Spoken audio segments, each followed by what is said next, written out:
Halo semuanya, saya akan membahas sedikit tentang peluang.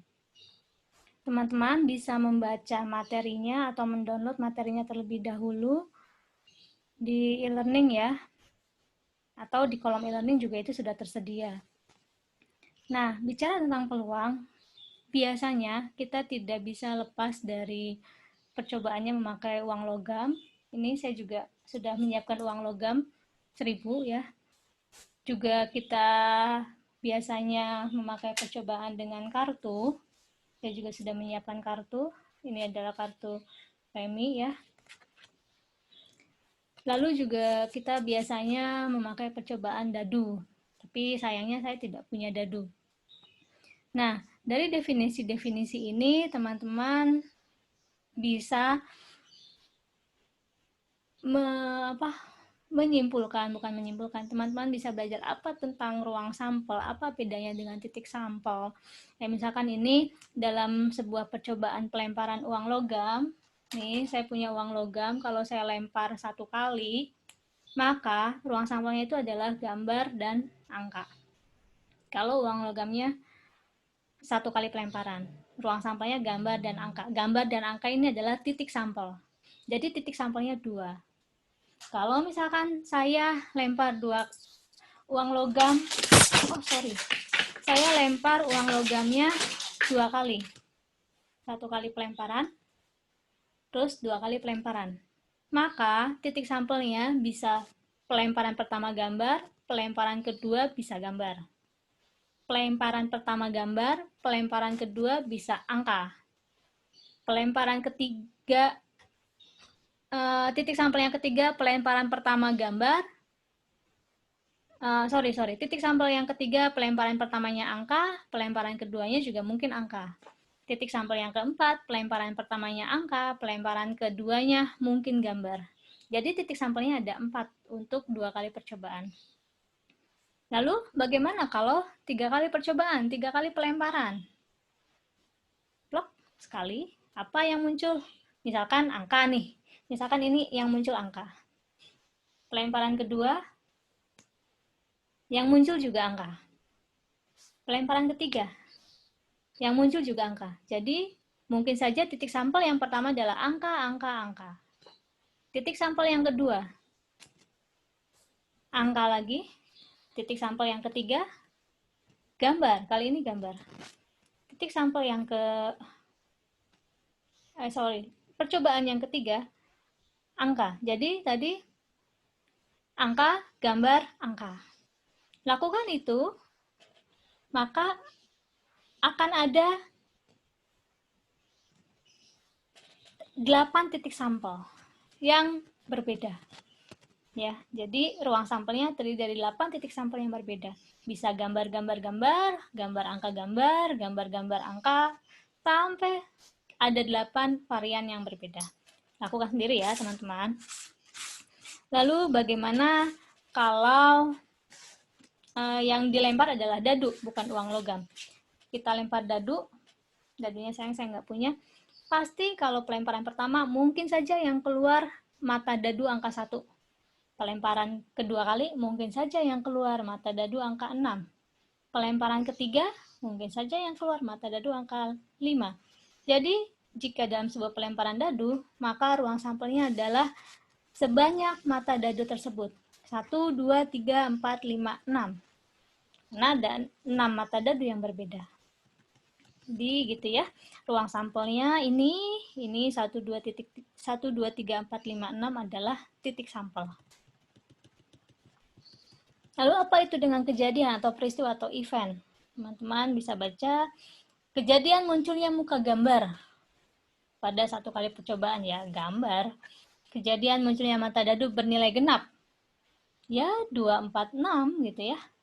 Kalau kejadian mata dadu bernilai ganjil, 1, 3, 5. Terus, dalam pelemparan sebuah dadu sebanyak 1 kali, yaitu titik sampelnya ada 6. Kalau dadunya dilempar 2 kali, titik sampelnya gimana yang terbayang? Misalkan pelemparan pertama keluar muncul mata dadu 1. Pelemparan kedua, muncul mata dadu angka 2, jadi 1, 2. Kalau dihitung-hitung, silakan teman-teman coba ada berapa varian yang terbentuk jika kita melempar dadu sebanyak 2 kali. Enaknya sih di gambar diagram pohon ya.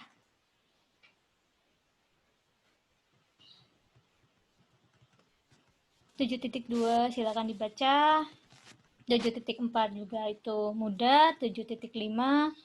Nah, ini permutasi. Dalam peluang kita tidak bisa lepas dari permutasi kombinasi. Teman-teman akan diingatkan kembali bagaimana cara menghitung permutasi kombinasi yang tentu di dalamnya ada faktorial. Ini ya, ini huruf N tanda seru itu N faktorial. Jika misalkan 10 faktorial berarti teman-teman harus mengalihkan 10 kali 9 kali 8 kali 7 sampai terakhir kali 1. Ini tentu saja dengan bantuan kalkulator. Kalau misalkan saya tulis di sini 3 faktorial, maka hasilnya adalah 3 kali 2 kali 1. Berapa jawabannya? 6. Nah, ini rumus permutasi. Ini rumusnya. Permutasi R benda dari N benda yang berbeda. N faktorial per N min R faktorial. Contoh. Dari 40 nomor rekening akan diundi 3 buah untuk memenangkan hadiah. Undian urutan pertama akan memperoleh uang tunai $1.000. Urutan kedua dapat paket wisata, urutan ketiga sebuah mobil sedan. Berapa banyaknya susunan pemenang? Nah, teman-teman harus tahu dulu N-nya berapa. N-nya di sini adalah 40. Lalu R-nya 3 gitu ya. Jadi teman-teman hitung saja permutasi 3 objek dari 40 objek yang berbeda. Tadi gimana rumusnya? 40 faktorial, N faktorial dibagi N min R faktorial. N-nya 40, R-nya 3. Faktorial ya. Nah, ini tidak perlu dihitung semua, teman-teman tinggal hitung aja 40 dibagi 3 itu 40 dikurangi 3 itu berapa? 40 faktorial per 37 faktorial ya. Ya sudah, kalau gini 37 kan 40 faktorial itu adalah 40 kali 39 kali 38 kali 37 kali 36 dan seterusnya. Nah, karena di bawah udah dibagi 37 faktorial, teman-teman langsung hapus saja. Udah, ini tinggal isinya. Tinggal kalikan, ya. Jadi tidak perlu mengalihkan 37 sampai bilangan ke bawah seterusnya ya. Karena sudah dibagi sama 37 faktorial. 7.9, 10, 11. Silakan dibaca. Nah, lalu ini ada kombinasi. Apa bedanya permutasi dan kombinasi? Permutasi itu memperhatikan urutan, kalau kombinasi tanpa memperhatikan urutan ya. Banyaknya kombinasi R benda dari N benda yang berbeda. N faktorial per R faktorial, N min R faktorial. Jadi di sini ditanya kombinasi susunan 2 huruf dari 3 huruf yang ada. Kalau hurufnya ada A, B, C, maka kombinasi dua hurufnya itu apa gitu ya. Ya mungkin saja saya kombinasikan AB dengan BA, AC dengan CA itu sama ya, BC dengan CB. Jadi kombinasi 2 huruf dari 3 huruf yang ada, ini hitungannya 3 faktorial. R-nya adalah 2 faktorial dikali 3 min 2 faktorial, dihitung. Nah, ini juga sama. Manajer SDM mengajukan 10 calon manajer yang berkualifikasi sama. 5 calon berasal dari kantor pusat, 3 calon dari kantor cabang, 2 calon dari program pelatihan manajer. Berapa cara manajer SDM dapat memilih 6 manajer baru dengan ketentuan? Yang teman-teman harus perhatikan adalah detail pahami soal. Oh, ini 10 nih. Ini 10 calon manajer berkualifikasi sama. 5 dari kantor pusat, 3 kantor cabang, 2 dari program pelatihan. Lalu dia hanya ingin memilih 6 manajer baru dengan ketentuan 3 dari pusat. Nah, dari pusat ini kan N-nya 5, R-nya 3.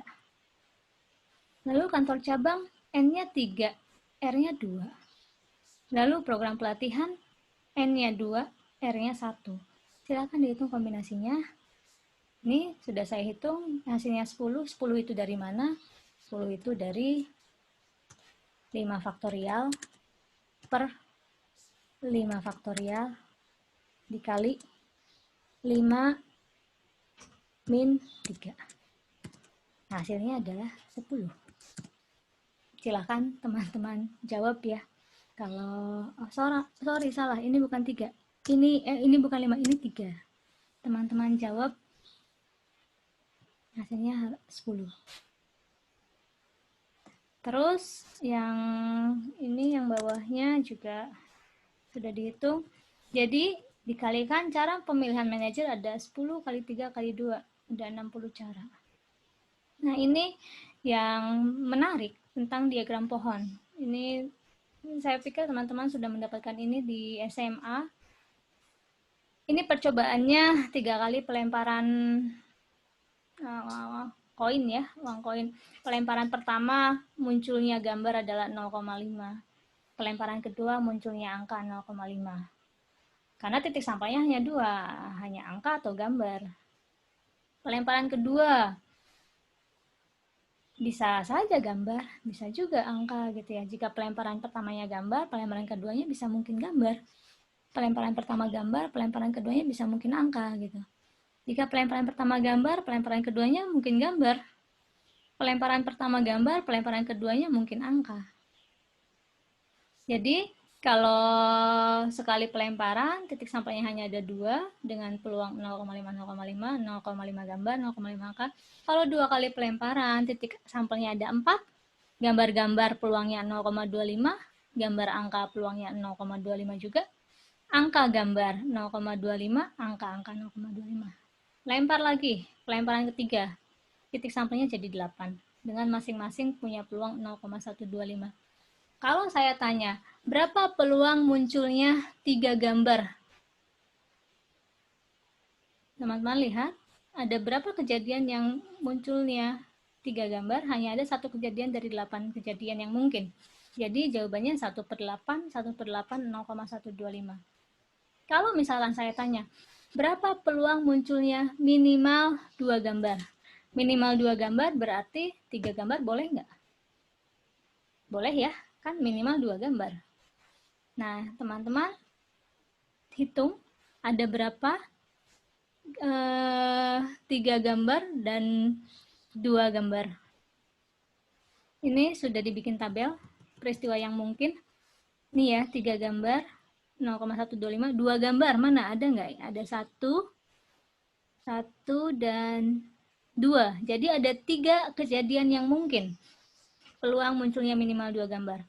0,125 kalikan 3, jawabannya 0,375. Ada 3 kejadian dari 8 kejadian yang mungkin.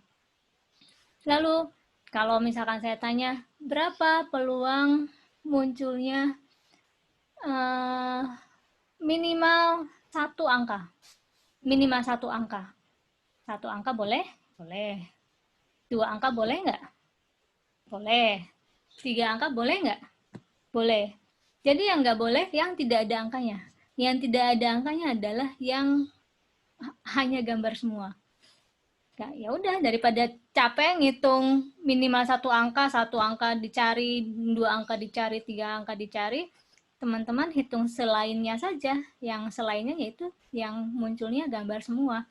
Gambar semua 1 kali kejadian. Jadi munculnya minimal 1 angka adalah 7 kali kejadian. 7 kali per 8, 0,875. Peluang yang mungkin muncul gitu ya. Gitu.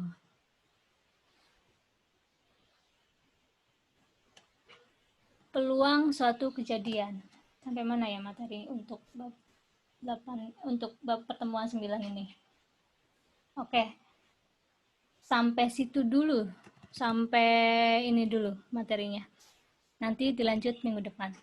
Terima kasih banyak sudah menyimak.